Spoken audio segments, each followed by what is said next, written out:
my sister lived rent-free in my house for 6 years with her 2 kids, but when my wife wanted to make a garden, she called the cops and officers kicked my wife out. So I gave her 60 days to leave, and she says I betrayed her. I'm 32 years old. I work in a warehouse doing shifts that are sometimes 12 hours long. And what happened a few months ago with my sister basically destroyed our relationship and made me feel like the worst brother in the world, even though I'm not sure I did anything that terrible. My wife Kimberly says I did the right thing. My sister Samantha says I betrayed her. And I'm here in the middle, trying to understand how we got to this point after 6 years of living together. I guess I should start at the beginning. When Samantha was 19 years old and showed up at my door crying because she was pregnant and the baby's father had left her. It was 2017. I was 26 years old and had just bought my first house. Nothing fancy. A 3-bedroom, 1-bath house in a quiet neighborhood. But it was mine, and I was proud of that. Samantha was my younger sister. You know, I'd always taken care of her because our parents got divorced when we were kids, and basically we grew up between houses and neither of us had a super stable childhood. When she showed up that day with her eyes swollen from crying so much and told me she had nowhere to go, that our parents had turned their backs on her because they were disappointed in her, what was I supposed to do? I told her to stay, that it was temporary, just until she had the baby and could get organized. She promised it would be quick, like 6 months max, and I believed her because she was my sister, and I thought I was doing the right thing. The first few months were okay. I mean, she was pregnant, and I worked a lot, so we didn't see each other that much. She had Zachary in January 2018, and things got a little complicated because a baby cries and needs attention 24 hours a day, but well, I understood it was difficult for her to be a single mom so young. I told her to look for work when the baby was a few months old, that I could help her with childcare in the meantime, but there was always an excuse. That the baby was sick, that she couldn't find daycare, that jobs didn't pay enough to cover daycare. A year passed, then 2, and Samantha was still living in my house without paying rent, without contributing much to the bills. Basically, I covered everything while she received some government assistance, and that was it. In 2019, I met Kimberly at a barbecue from a work friend, and I fell in love, like really fell in love. And she was amazing. She worked as an administrative assistant and had this positive energy that made me feel good. We started dating, and everything was going perfect, except that I lived with my sister and her son, which made things weird when Kimberly came to visit me.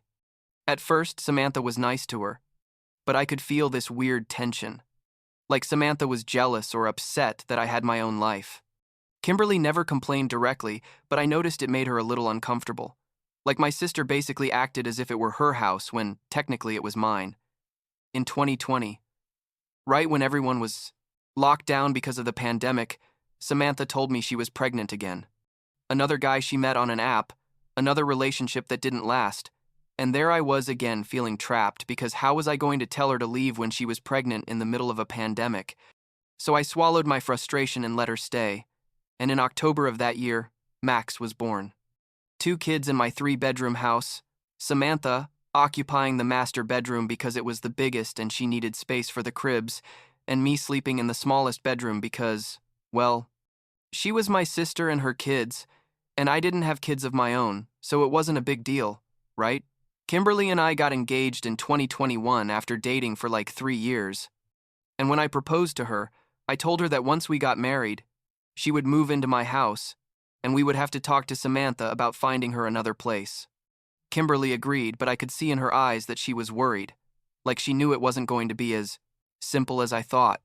We got married in 2022, a small wedding because we didn't have much money after I had basically been supporting my sister for years, and Kimberly officially moved into my house like a year ago.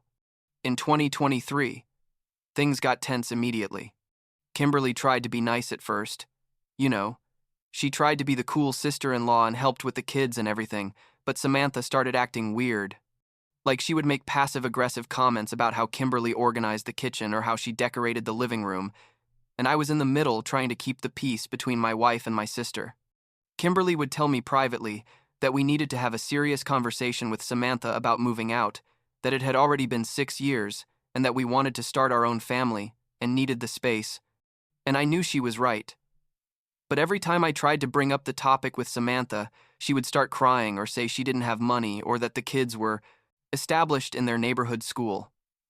The thing that really triggered everything was that Kimberly is super passionate about gardening. She's always wanted to have a big garden with vegetables and flowers, and our house has this front yard that was basically dead grass and dirt because I had never paid attention to it. In March of this year, Kimberly decided she was going to do her garden project. She hired some contractors she knew from her work to come tear out all the old grass and prepare the ground for planting. And I told her it seemed fine to me because it was my house and my wife, and she had the right to do whatever she wanted with the garden. The problem was we didn't give Samantha advance notice. Like Kimberly only mentioned in passing like 2 days before that some workers were coming to fix the yard. The contractors arrived on a Saturday morning. I was at work because on Saturdays I always work the morning shift, and they started tearing up the grass with noisy machinery. Samantha came out of the house screaming about what was happening, that her kids played in that yard and that nobody had told her they were going to destroy it. Zachary and Max, who by then were like 6 and 3 years old, ran out behind her crying because the noise scared them, and that's when everything got out of control. Kimberly tried to explain to her that it was a garden project, that the kids could still play there once it was finished, but Samantha didn't want to hear anything. She was yelling at the contractors to stop, that this wasn't their property to destroy. Turns out Susan, the next-door neighbor who had become friends with Samantha over these years because she was also a single mom, heard all the commotion and came out to see what was happening. Samantha told her that Kimberly had hired people to destroy the yard without permission, that it was her house too after living there 6 years, and Susan, without knowing the whole story or not caring, called the police saying there was unauthorized work being done on the property and that the homeowner was being harassed. I mean, can you believe it? The police arrived, the contractors had to stop everything, and when the officers asked who owned the property, both Kimberly and Samantha said they lived there. Kimberly showed them her ID with that address and explained to them that she was the owner's wife. But Samantha insisted that she also had rights because she had lived there for 6 years and that nobody had notified her of any construction project. The cops honestly didn't really know what to do with the situation because technically there was no crime, but they told Kimberly that for the moment, it would be better if she left the house until things calmed down, like to take an overnight bag and stay somewhere else for the night. Kimberly called me crying from her car, told me they had kicked her out of her own house, and I felt my blood boiling because how was it possible that my sister had caused this? I left work early, drove home faster than I should admit, and when I arrived, Samantha was in the living room with the kids, watching television as if nothing had happened. I asked her what the hell she had done, why she had called the police and made them kick my wife out of our house, and she looked at me with that victim face she always put on and told me that Kimberly had no right to make changes to the property without consulting her first, that she also lived there, and that the kids needed that space to play. I told her it was my house, that I had bought it before she was even pregnant with Zachary, that she was there as a favor because I had let her stay temporarily 6 years ago, and that Kimberly was my wife and had every right in the world to do whatever she wanted with the garden. Samantha then dropped the bomb. I didn't expect. She told me she had consulted with Susan, who apparently knew something about tenant laws because she'd had problems with landlords in the past, and that after living in a property for more than 6 months in many states you acquire tenant rights, that basically I couldn't just kick her out without following a formal legal process. She said she had the right to a 60-day notice minimum, that if I tried to force her to leave, she could sue me, and that Susan had told her that many courts favor single moms in these situations. I stood there, unable to believe what I was hearing. Like my sister, who I had helped for years without asking for a single cent of rent, was threatening me with legal action. I told her she had to leave, that she was no longer welcome in my house after what she had done, that she had crossed a line by involving the police and having Kimberly kicked out. Samantha started crying and said she had nowhere to go, that she couldn't afford rent anywhere with the little she received in assistance, that the kids were going to suffer if I took them out of their school and their home. I tried to stay calm, but I was so angry my hands were shaking. I told her she should have thought about that before staying 6 years without looking for real work or making plans to become independent, that I had been more than generous and that she had abused my goodwill. The kids were crying on the couch because they heard us fighting, and that made me feel worse, but I couldn't back down. Not anymore. That night, Kimberly stayed in a hotel, and I slept on the couch because I didn't want to be near Samantha. The next day, I called a lawyer that a work friend recommended. I explained the whole situation to him, and he confirmed what Samantha had said. That, technically, after so long living on my property, she had certain tenant rights, and that I needed to follow the appropriate legal process to get her out. It cost me like $500 for the consultation and another $300 for him to help me draft the formal eviction notice. I mean, I was paying to kick my own sister out of my own house. You know what I mean? The lawyer told me to give her a written 60-day notice, to document everything just in case she decided not to leave and I had to go to court, and not to do anything that could be interpreted as harassment or intimidation, because that could turn against me. I gave Samantha the formal notice like a week after all the garden drama. I gave it to her in writing, with a date and everything, and told her she had 60 days to find another place and move. She read it, threw it on the kitchen table, and told me I was a monster. That I was choosing a woman I'd known for a few years over my own sister and nephews, that she was never going to forgive me for this. I tried to explain that it wasn't personal against her, that we simply needed our space as a married couple, that we had been more than patient, but she didn't want to hear anything. She called our parents, who basically hadn't been involved in her life since she got pregnant the first time, and told them her version of the story, where I was the horrible brother who was throwing her out on the street with her kids. I also went to talk to Susan, the neighbor, because I was furious that she had gotten involved in something that wasn't her problem. I told her she didn't know the whole situation, that Samantha had been living free in my house for 6 years and that my wife had every right to make improvements to our property. Susan told me she was just supporting her friend, that it seemed suspicious to her that suddenly after so long I wanted to kick Samantha out just when my new wife moved in, and that basically I was being controlled by Kimberly. I told her to mind her own business, and that if she called the police to my property again without a valid reason, she was going to have problems. And since then, Susan and I don't even say hello to each other. The following weeks were horrible. Like I would go to work and come back to a house full of tension where Samantha gave me the silent treatment and the kids asked me why. Aunt Kim didn't come around much anymore. Kimberly stayed in the house but basically lived locked in our bedroom, trying to avoid encounters with Samantha, and I felt like a total failure, like I couldn't keep the peace in my own family or make my wife happy. Samantha started complaining to anyone who would listen, her friends, people on Facebook, saying her brother was throwing her out on the street for a woman, and I started receiving messages from distant relatives asking me if it was true that I was being so cruel. What frustrated me most was that Samantha wasn't making any real effort to look for another place. The first 30 days of the 60 I had given her passed and she hadn't seen a single apartment, hadn't applied to any assisted housing program, nothing. When I asked her about her plans, she would tell me she was looking, but everything was too expensive or too far from the kids' school. I offered to help her with the deposit for an apartment. I even told her I could give her like $2,000 to get established, but she only said that wasn't enough and that I owed her more after having used her as a free babysitter all these years. That hurt, especially because I never asked her to be my babysitter. I didn't even have kids. She was the one who had decided to have 2 kids without having a way to support them. Kimberly was reaching her limit too. She told me she couldn't keep living like this, that every day in that house felt like walking on eggshells, that Samantha had turned what should be our home into a battlefield.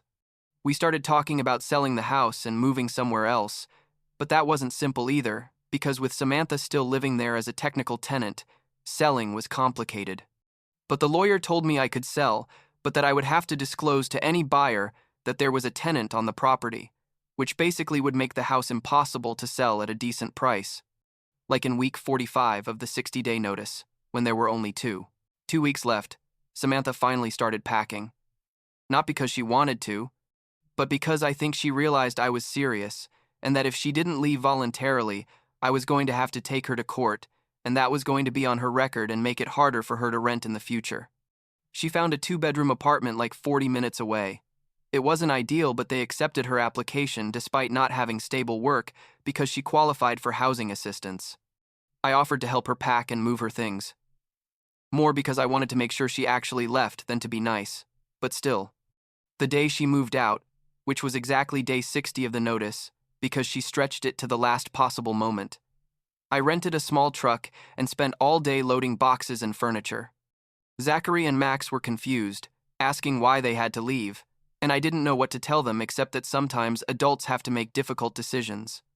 Samantha didn't talk to me all day except to give me instructions on where to put things in her new apartment. When we finished and I was about to leave, she told me she was never going to forgive me, that I had broken her children's hearts, and that she hoped Kimberly was worth it because I had lost my sister for her. It's been like 2 months since she moved out, and Samantha hasn't spoken to me. The kids miss me. I know because my mom told me Zachary asks about me, but Samantha won't let me see them. She says she doesn't want me to be part of their lives if I'm not going to be there to support her too. Kimberly was finally able to make her garden, and now we have tomatoes, lettuce, and herbs growing in the front yard. And it looks nice, but every time I see it, I think about all the drama it caused. Sometimes I feel guilty, like I think if I should have done things differently, if I should have given her more time or more money. But then I remember that I gave her 6 years and thousands of dollars in free rent, and I think I did more than enough.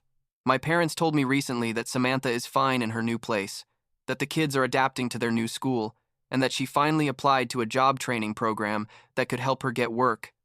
Part of me is glad to hear that.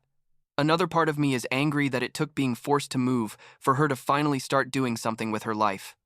I don't know if we'll ever fix our relationship. Honestly, I don't see it as possible in the near future because she's convinced I betrayed her and I feel like she abused my generosity for years. Kimberly and I are better now that we have the house to ourselves. There's no more that constant tension, and we can finally plan our future without feeling like we're walking on broken glass. We're talking about having our own child next year, and I know that's going to complicate things even more with Samantha because she's going to see that as another betrayal. Like I chose to have a family with someone else instead of continuing to support her. But I can't put my life on hold forever just because my sister doesn't want to or can't get organized. The thing is, I don't regret letting her stay initially. I think any decent brother would have done the same when she was pregnant and without options. But I also don't regret asking her to leave after 6 years. There came a point where it stopped being temporary help and became a situation where she felt entitled to my space and my life without giving anything back. And the garden thing, honestly, it was just the straw that broke the camel's back because the problems had been there long before. Since Kimberly moved in and Samantha started acting like she was the owner of the house. I don't know what else to say. I guess I just needed to tell this because a lot of people have judged me without knowing the whole story. People hear, he kicked out his sister and nephews and automatically think I'm a monster. But they don't hear the part about the 6 years of support, or how she called the police on my wife, or how she refused to make any effort to become independent until she had no other choice. I still feel guilt when I think about the kids, especially Zachary, who's old enough to understand that something happened and that his uncle is no longer in his life. But what was I supposed to do? Sacrifice my marriage and my future so my sister could keep living comfortably without responsibilities? At the end of the day, I think I did what I had to do, even though it wasn't easy, and even though it cost me my relationship with my sister. Kimberly tells me I made the right decision, that a marriage needs its own space and that it's not healthy to have family members living with you indefinitely when there's so much tension. But it still hurts, you know? It hurts to know Samantha thinks I betrayed her. It hurts not being able to see my nephews. It hurts that my family is divided over this. But I can't change the past, and I can only move forward with the life I'm building with my wife, and hope that someday, maybe in years, Samantha understands that what I did wasn't out of malice, but because I needed to reclaim my own house and my own life after so long putting her first.